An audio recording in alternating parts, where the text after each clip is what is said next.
যখন দেখবেন বৃষ্টি হচ্ছে তখন দোয়া করবেন, দোয়া কবুল হবে ইনশাআল্লাহ। দোয়া করার আগে একবার বলবেন আলহামদুলিল্লাহ, কমপক্ষে একবার বলবেন আলহামদুলিল্লাহি রাব্বিল আলামিন, একবার কমপক্ষে। মানে প্রথমে আল্লাহর প্রশংসা করবেন, তারপর একবার দরুদ পড়বেন আল্লাহুম্মা সাল্লি আলা মুহাম্মাদ ওয়া সাল্লিম, তারপর হাত তুলে দোয়া শুরু করবেন। বৃষ্টি পড়ছে, দোয়া শুরু করে দেন, দোয়া কবুল হবে ইনশাআল্লাহ। আজান দিয়েছে, আজান এবং ইকামতের মাঝখানে সময়টা আছে, এই সময়টা কাজে লাগান, দোয়া কবুল হবে ইনশাআল্লাহ। নামাজে দাঁড়িয়েছেন, সেজদায় গিয়েছেন, সেজদায় দোয়া করেন, দোয়া কবুল হবে ইনশাআল্লাহ। প্রশ্ন করে অনেকে যে ভাই সেজদায় কি বাংলায় দোয়া করা যাবে? হ্যাঁ যাবে, যদি আপনার নামাজটা নফল নামাজ হয়। কোন নামাজ হয়? ফরজ নামাজে করবেন না, নফল নামাজে করতে পারেন ইনশাআল্লাহ। সেজদায় বান্দা আল্লাহর সবচেয়ে কাছাকাছি থাকে, এই সময়ে বেশি বেশি দোয়া করতে রাসূল সাল্লাল্লাহু আলাইহি ওয়াসাল্লাম তাগিদ দিয়েছেন। দোয়া করলে ডাইরেক্ট কবুল হবে ইনশাআল্লাহ। পিতা মাতার খেদমত করে দোয়া করেন, দোয়া কবুল হবে ইনশাআল্লাহ। এখন তো পিতা মাতার খেদমত মানুষ করতে চায় না। এটা সেই যুগ যে যুগে পিতা মাতার সাথে দাস দাসীর মতো আচরণ করা হয়। সন্তানরা ভুলে গেছো তোমরা যে তোমরা একদিন পিতা মাতা হবা। আমরাও কিন্তু একদিন পিতা মাতা হব। যারা বিয়ে শাদী করেছে, সন্তান সন্ততি হয়েছে, তারা জানে যে প্রসব বেদনার একটা সেকেন্ড, এক মিনিট প্রসব যে বেদনা মায়ের হয়, এ ঋণ আমরা সারা জীবনে শোধ করতে পারবো না। পারবেন? এই কারণে মায়ের পায়ের নিচে জান্নাতের কথা বলা আছে। মাদের সম্মান আল্লাহর কাছে অনেক বেশি, মেয়েদের সম্মান অনেক বেশি। এই নারীবাদী ফ্যামিলিস্টরা যা বুঝিয়েছে, ইসলাম এমন নয় তো। ইসলাম এমন নয়, ইসলামে মেয়ের মর্যাদা সবচেয়ে উপরে। সেই মেয়েদেরকে আমরা এখন কি করেছি? কাপড় চোপড় সব কমিয়ে কমিয়ে বেপর্দা করে রাস্তায় নামিয়ে দিয়েছে। যদি একটা মানুষ নিজের সম্মান না বোঝে, তাকে সম্মান কেউ দিতে পারে? নিজেকে চিনতে শিখুন, আমাদের সম্মান আল্লাহর কাছে অনেক বেশি। এটা বলছিলাম প্রিয় ভাইয়েরা, মায়ের পায়ের নিচে আল্লাহ পাক সন্তান বেহেশতের কথা বলেছে। মা বোনদেরকে 4টা কাজ করতে বলো, অনলি 4টা কাজ। 5 ওয়াক্ত নামাজ যদি ঠিকমতো পড়তে পারে, 1 নাম্বার। 2, রমজান মাসে রোজা রাখে। 3 নাম্বার, পর্দা ঠিকঠাক মতো করে। আর 4 নাম্বার, স্বামীর আনুগত্য করে। ইনশাআল্লাহ জান্নাতের যে কোনো দরজা দিয়ে ইচ্ছা প্রবেশ করতে পারবে। এখানে স্বামীর আনুগত্যের কথা বলেছি, স্বামীর দাসত্বের কথা বলি না। আনুগত্য দাসত্ব এক জিনিস না। আনুগত্য মানে কি? আনুগত্য মানে আপনি স্বামীর যে কোনো ভালো কাজে আপনি তাকে সায় দিবেন, আনুগত্য। নামাজ পড়তে বলেছে, নামাজ পড়তে হবে। পর্দা করতে বলেছে, আপনি পর্দা করবেন। বেপর্দায় যাবেন, আপনি যাবেন না। এটা আনুগত্য। দাসত্ব কি? দাসত্ব হচ্ছে যে সে ভালো মন্দ যাই বলুক আপনি শুনছেন, দাসত্ব। এটা করবেন না। মা বোনরা 4টা কাজ বাসায় গিয়ে আবার শুনিয়ে দিবেন। নবীজি বলেছেন 4টা কাজ কোনো মেয়ে করলে জান্নাতের যে কোনো দরজা দিয়ে ইচ্ছা প্রবেশ করতে পারবে। 1 নাম্বার, 5 ওয়াক্ত সালাত।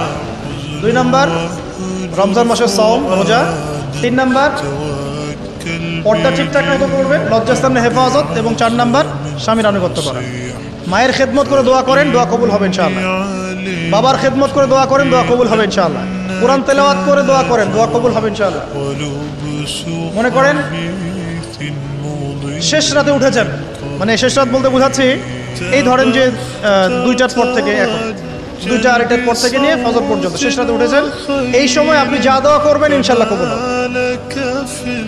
হ্যাঁ, বলতে বাধ্য হচ্ছি, এখনকার তরুণ সমাজ ওই 2টা 2:30টার দিকে ওই যে কার কার খেলা থাকে, ওই খেলাগুলো দেখার জন্য ওঠে, তাহাজ্জুদ পড়ার জন্য উঠতে পারে না।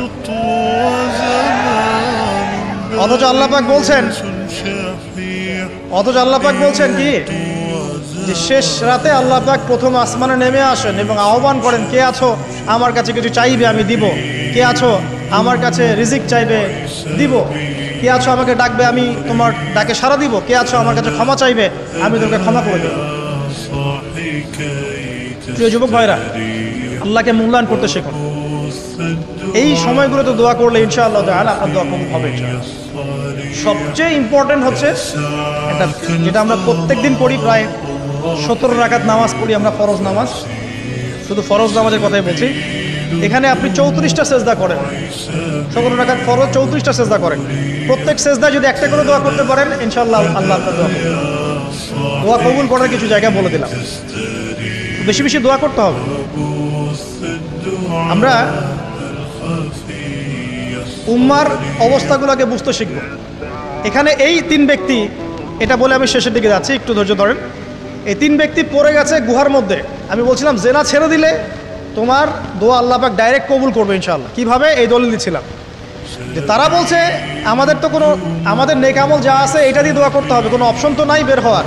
একজন বলছে যে আল্লাহ আমি আমার পিতামাতার খেদমত করতাম, মাকে দুধ পান না করিয়ে কখনো দুধ পান করি নাই, আল্লাহ এই কাজটা যদি তোমার কাছে ভালো লেগে থাকে আজকে আমাকে এই বিপদ থেকে উদ্ধার করো। এই দোয়া করার সাথে সাথেই এই গুহা থেকে পাথরটা একটু সরে গেল এভাবে। আর জড়বস্তু আল্লাহ পাকের হুকুম মানে, আল্লাহ পাকের হুকুম মানে না খালি দুইটা শ্রেণীর মানুষ, এক হচ্ছে মানুষ আর একটা জিন জাতি। এই পুরো প্রকৃতি আল্লাহ পাকের হুকুম মেনে চলে। আর জড় বলতে আসলে কিছু নাই, যদি আমি বোঝানোর জন্য জড় বলেছি, আল্লাহ পাকের হুকুমে সব কিছু জীবন্ত। এই যে মাটিতে আমরা বসে আছি না এখন, এই মাটি কিয়ামতের মাঠে সাক্ষী দিবে যে এখানে মাহফিল হয়েছিল।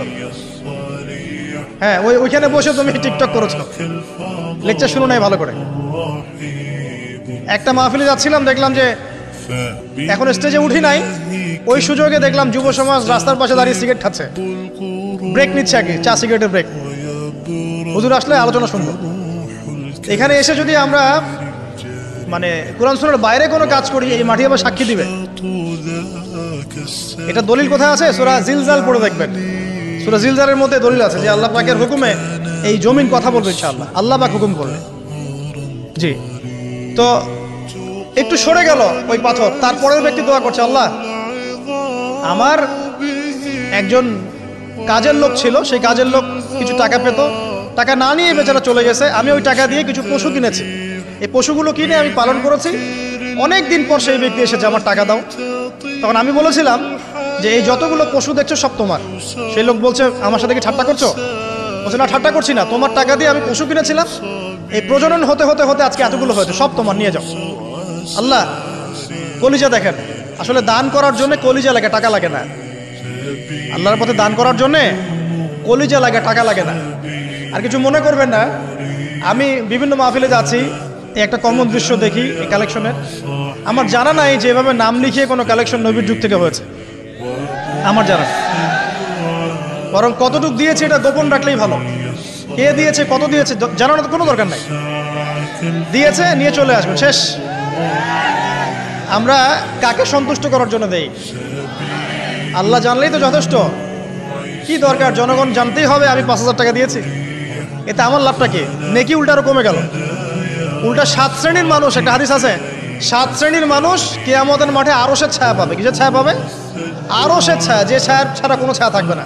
ওর মধ্যে এক শ্রেণী হচ্ছে ওই ব্যক্তি যে এত গোপনে দান করে, তার বাম হাত জানে না ডান হাত কি দান করছে। এই ব্যক্তি আরশের ছায়া পাবে ইনশাআল্লাহ। তো দুনিয়া যদি উদ্দেশ্য থাকে, নাম প্রকাশ করা, জাহির করার উদ্দেশ্য থাকে, বা যদি এমন হয় যে এখানে লৌকিকতা উদ্দেশ্য থাকে, নেকি নষ্ট হয়ে যেতে পারে, সুযোগ আছে, চান্স আছে। তো এই ট্রেডিশনগুলো বন্ধ করলে মনে হয় ভালো হয়। এটা আমার পরামর্শ, বাকি এটা বিবেচনা আপনাদের।